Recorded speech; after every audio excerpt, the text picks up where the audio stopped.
저는 오늘 본문의 말씀을 가지고 제사장으로 본 예수님, 이런 제목으로 하나님 말씀을 증거하도록 하겠습니다. 이스라엘의 역사의 중심에는 성막이 있었습니다. 그리고 왕정시대로 넘어가면 이 성막이 성전이 되죠. 성막과 성전에서 제사를 드리려면 꼭 있어야 되는 사람이 있었는데 제사를 집행하는 제사장이 있어야 됩니다. 오늘 본문은 제사장의 의복에 대해서, 제사장은 어떤 복장을 입어야 되고 어떤 식으로 제사장의 직분을 감당할 수 있는 그런 옷들을 마련하는지에 대한 얘기들이 나와 있습니다. 오늘 본문은 1차적으로 제사장이 얘기하는 게 맞습니다. 그런데 오늘 본문에 나와 있는 이 제사장의 역할은 바로 예수님을 예표한다는 겁니다. 저는 오늘 본문을 통해서 제사장으로 본 예수님의 모습을 살펴보려고 합니다. 첫 번째, 여호와께 성결이라 쓴 패를 이마에 쓰라고 합니다. 제가 36절과 38절을 읽도록 하겠습니다. 너는 또 순금으로 패를 만들어 도장을 새기는 법으로 그 위에 새기되 여호와께 성결이라 하고 이 패를 아론의 이마에 두어 그가 이스라엘 자손이 거룩하게 드리는 성물과 관련된 죄책을 담당하게 하라. 그 패가 아론의 이마에 늘 있으므로 그 성물을 여호와께서 받으시게 되리라. 36절에 보면 순금으로 패를 만들어 도장을 새기는 법으로 그 위에 새기래요. 그리고는 뭘 새기라고 합니까? 여호와께 성결이라고 새기게 합니다. 이 패를 아론의 이마에 두어서 이스라엘 자손이 거룩하게 드리는 성물과 관련된 제책을 담당하게 하라고 합니다. 이 패가 아론의 이마에 늘 있어야 된다고 얘기를 하고 있습니다. 그러니까 패를 만들어서 늘 이마에 쓰고 있으라는 얘기가 되겠죠.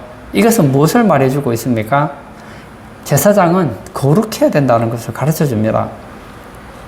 여호와께 성결. 제사장은 이마에 여호와께 성결이라는 그 패를 이마에 늘 쓰고 있음으로 해서 나는 거룩하게 살아야 되는 존재라는 것을 알게 해준다는 거예요. 마찬가지로 이 여호와께 성결이라는 패를 쓴 이마에 섰다는 것은 예수님은 거룩하시다는 것을 보여준다는 겁니다. 오늘 본문에 보면 이 거룩이라는 단어가 나오는데요. 이 성결이라는 단어, 여호와께 성결할 때 이 성결, 이 거룩이라는 단어는 히브리 원어로 보면 누룩 없는 빵, 발효되지 않는 빵을 말하고 있습니다. 이 누룩이라든지 발효되지 않는 이 빵은 대체 무엇을 나타내 주는 것일까요?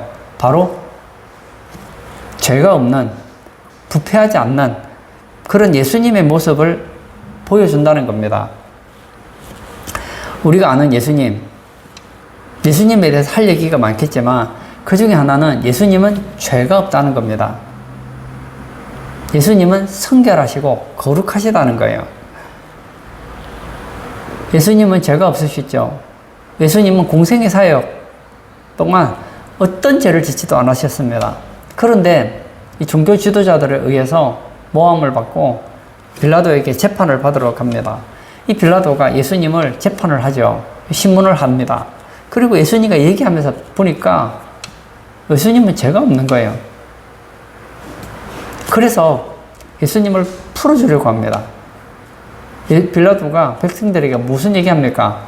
나는 이 사람에게서 죄를 찾을 수가 없다. 당연하죠. 예수님은 죄가 없으니까요.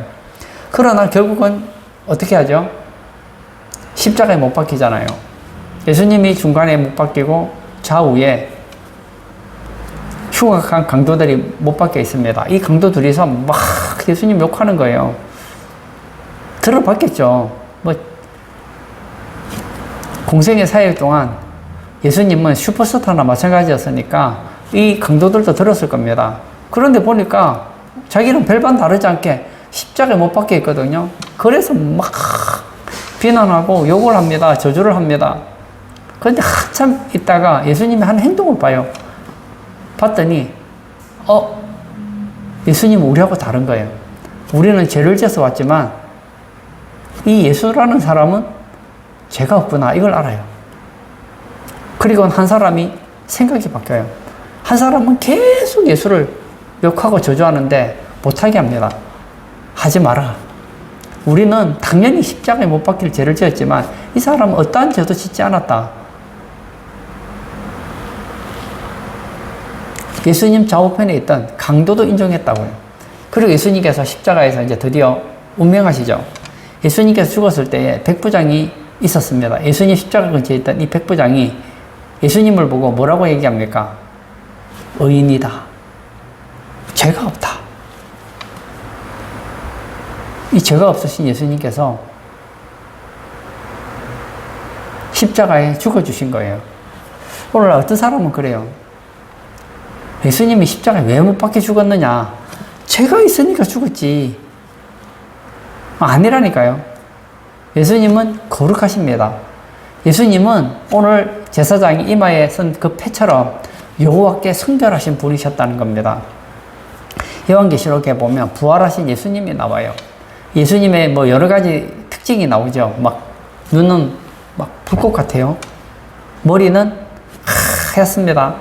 옷은 흰 세마포를 입고 있습니다. 뭐 옷은 끌리는 옷을 입고 있고 뭐 여러 가지 특징이 나와 있어요. 그 중에 하나가 뭐죠? 예수님은 흰 세마포 옷을 입고 있다는 거예요. 이것은 예수님이 거룩하시다는 거예요. 성결하시다는 것을 보여준다는 겁니다. 우리가 믿고 있는 예수님은 어떤 분이십니까? 여호와께 성결하신 분이셨습니다. 그럼 우리는 어떻게 해야 될까요? 우리도 성결해야 된다는 거예요. 토마스 왓슨이라는 분이 이런 말을 했습니다. 성도는 걸어 다니는 하나님의 초상화이다.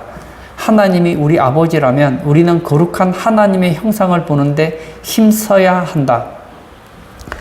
우리는 누구라고요? 우리는 하나님의 초상화래요. 하나님이 우리 아버지가 맞다면 우리도 거룩한 형상을 보는데 힘써야 된다는 거예요.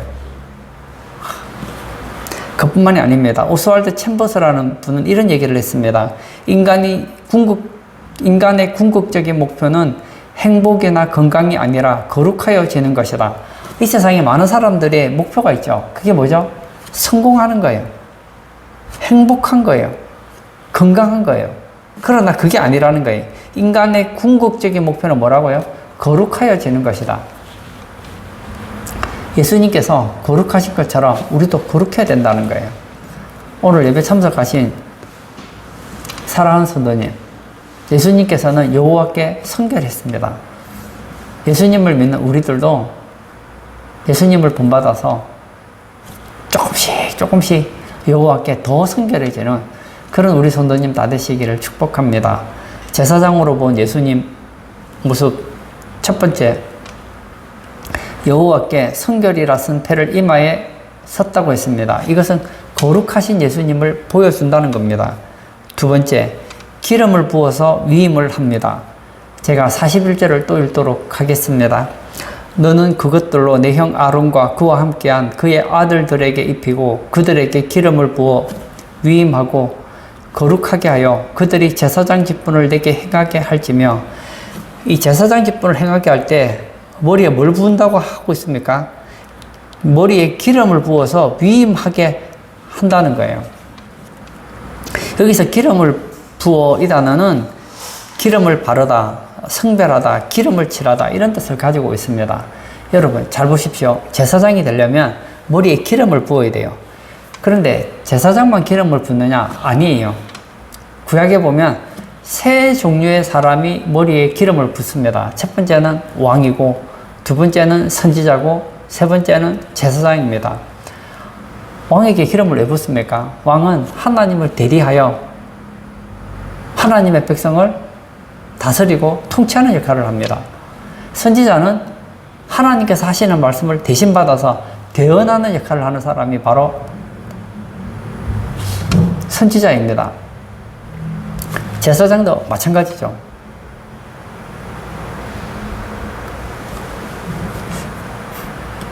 왕, 선지자, 제사장.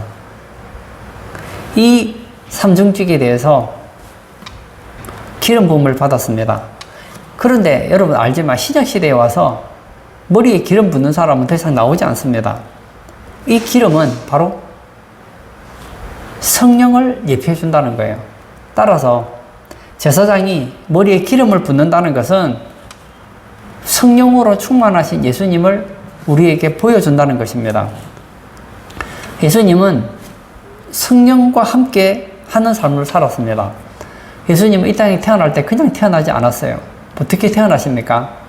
우리 사도신경 외우잖아요. 성령으로 잉태하사 성령으로 태어나신 분이세요. 그리고 공생애를 시작할 때 그냥 내가 공생해야 되겠다 하고 한 게 아니에요.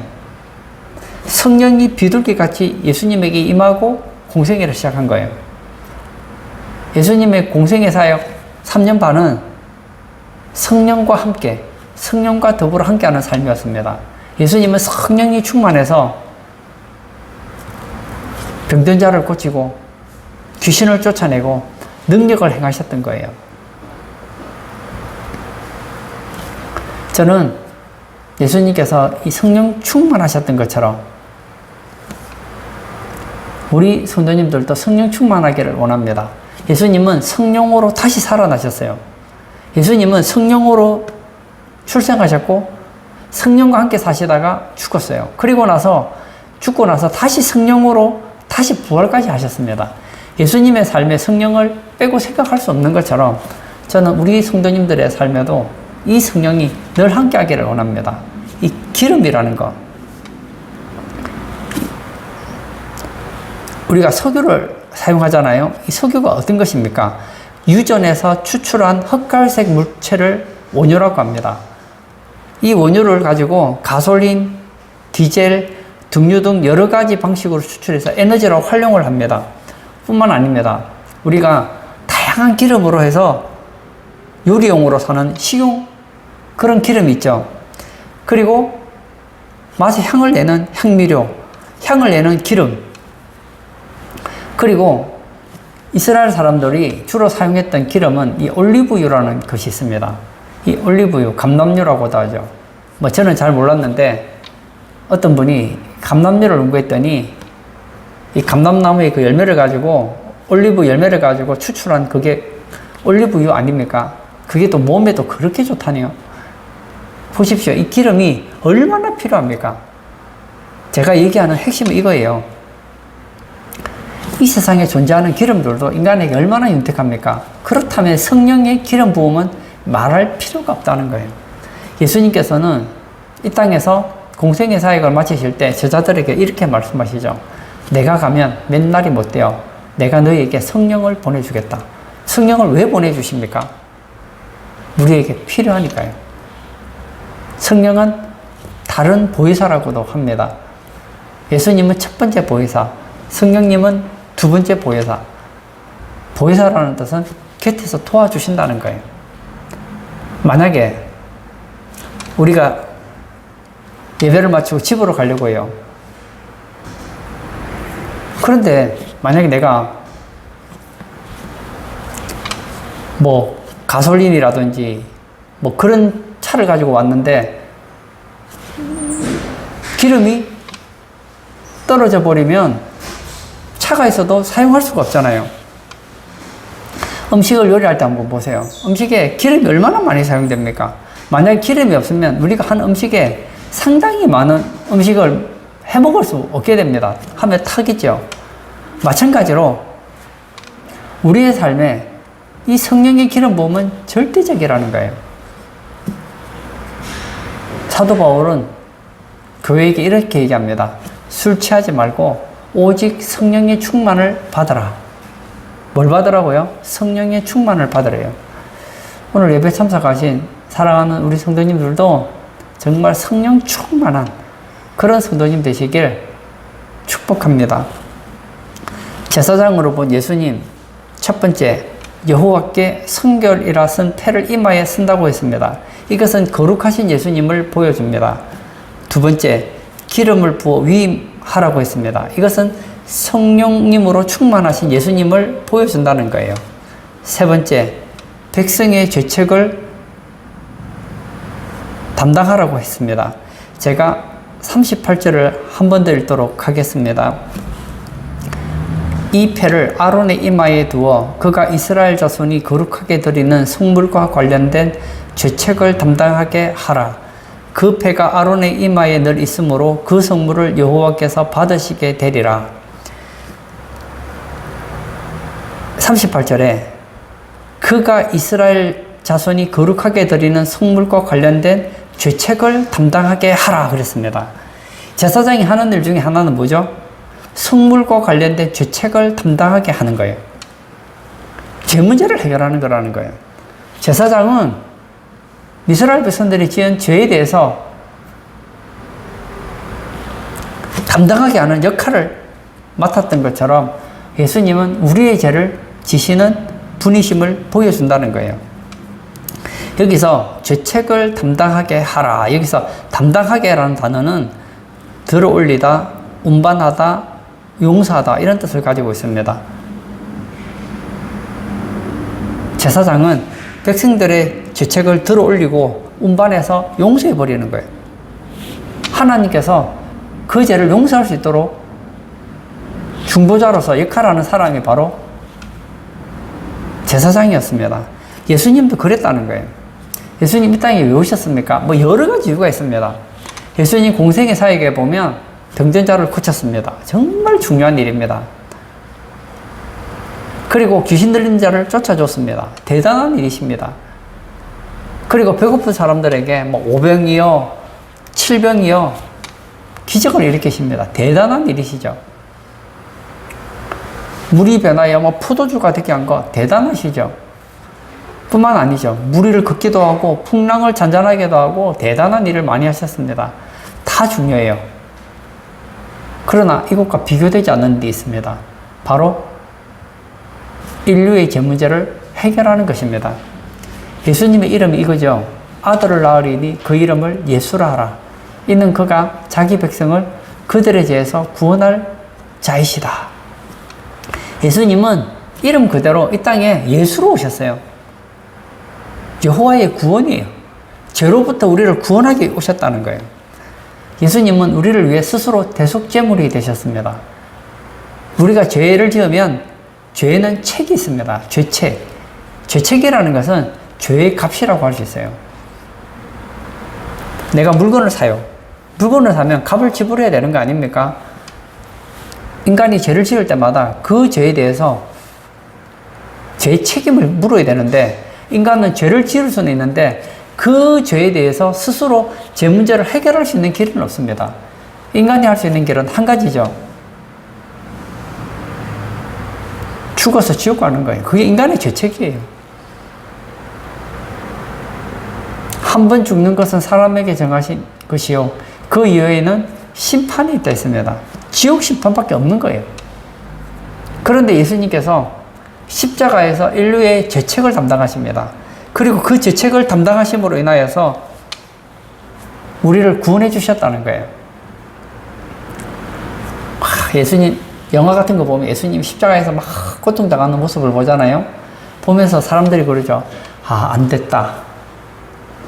아이고 젊은 사람이 십자가에 고통당해서 참 안 됐다. 불쌍하게 보지 마세요. 예수님 십자가에 못 박히시고 고통당하는 거, 채찍질 당하는 거 보고 예수님 너무 안 됐다. 불쌍하다. 어쩌나 그렇게 생각하지 마시라고요. 그게 아니에요. 반대로 보셔야 돼요. 내가 당해야 될 죄책을 예수님이 대신 당하는구나. 예수님께서 이 땅에 오시지 않았더라면 우리가 지옥에서 저런 고통을 당해야 되는데 예수님이 나를 위해서 조롱당하고 채찍질 당하고 하나님의 아들이 죽어주셨구나. 이걸 깨달아야 된다는 거예요. 오늘 예배 참석하신 사랑하는 성도님, 저는 오늘 제사장으로 본 예수님에 대해서 말씀을 드렸습니다. 저는 세 가지를 말씀드렸습니다. 제사장은 이마에 여호와께 성결이라는 패를 늘 쓰도록 되어 있었습니다. 이것은 거룩하신 예수님을 보여준다는 거예요. 그리고 제사장이 되기 위해서는 머리에 기름을 부어야 했습니다. 기름을 부음 받고 난 다음에 제사장으로 위임을 받게 되는 거예요. 예수님도 성령의 기름 부음을 받으신 것을 보여준다는 거예요. 예수님은 성령 충만하셨습니다. 출생부터 부활까지 예수님의 삶에서 이 성령의 기름 부음을 빼고는 얘기할 수 없습니다. 그리고 이 제사장이 하는 역할이 뭡니까? 말 그대로 제사 드리는 사람이 제사장이에요. 제사를 왜 드립니까? 이스라엘 백성들의 죄 문제를 해결하기 위해 제사를 지내는 거잖아요. 예수님은 이 땅에 오셔서 대제사장으로서 인간의 죄 문제를 해결해 주셨다는 거예요. 그러므로 오늘 예배 참석하신 우리 사랑하는 성도님들도 예수님께서 나를 위해서 내 죄 때문에 십자가에 죽어주신 것 때문에 늘 감사하시고, 예수님께서 여호와 앞에 성결했던 것처럼 우리도 여호와께 성결한 자로서 살기 위해서 날마다 성령의 기름 부음으로 성령 충만한 그런 우리 성도님 다 되시길 축복합니다. 이 시간 한번 같이 기도하기를 원합니다. 예수 믿는 사람을 가리켜 그리스도인이라고 합니다. 예수님은 그리스도요, 우리는 그리스도인입니다. 그리스도라는 말은 기름 부음 받은 자라는 거예요. 예수님은 말 그대로 성령의 기름이 충만하셨던 분입니다. 이 시간 기도할 때, 주여, 내가 성령의 기름 부음을 받은 그런 그리스도인이 되기를 원합니다. 이름만 그리스도인이 아니라 성령 충만한 그런 그리스도인이 되기를 원합니다. 그래야 여호와께 성결하게, 그리고 죄와 싸워 이길 수 있는 그런 그리스도인이 되게 해달라고 우리 다 같이 기도하도록 하겠습니다.